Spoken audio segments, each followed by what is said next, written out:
Bazen gecelerim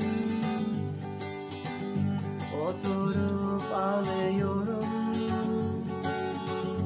yorganın içine girip karalar bağlıyorum. En yakın dostum şişelerin dibi, onun da bir sonu var. Hepsi senin gibi bitmesini istedim. Uğraştım deli gibi, hala son bir sözüm var. Dinlersen beni değil mi?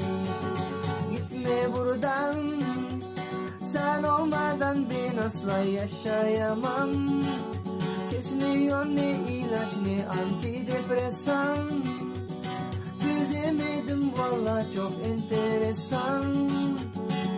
Yalvarıyorum gitme buradan, sen olmadan ben asla yaşayamam. Kesmiyor ne ilaç ne antidepresan. Çözemedim valla, çok enteresan.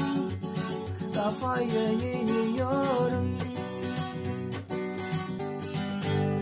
Her türlü yaşanır, bensiz de iyi biliyorsun.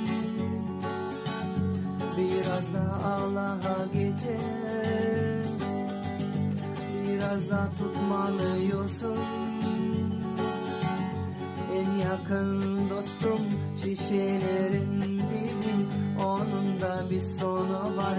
Bitmesi senin gibi, bitmesini istedim. Uğraştım deli gibi, hala son bir sözüm var. Dinlersen beni değil mi? Gitme buradan, sen olmadan ben asla yaşayamam. Kesmiyor ne ilaç ne antidepresan. Çözemedim valla, çok enteresan. Yalvarıyorum gitme buradan, sen olmadan ben asla yaşayamam. Kesmiyor ne ilaç ne antidepresan. Çözemedim valla, çok enteresan.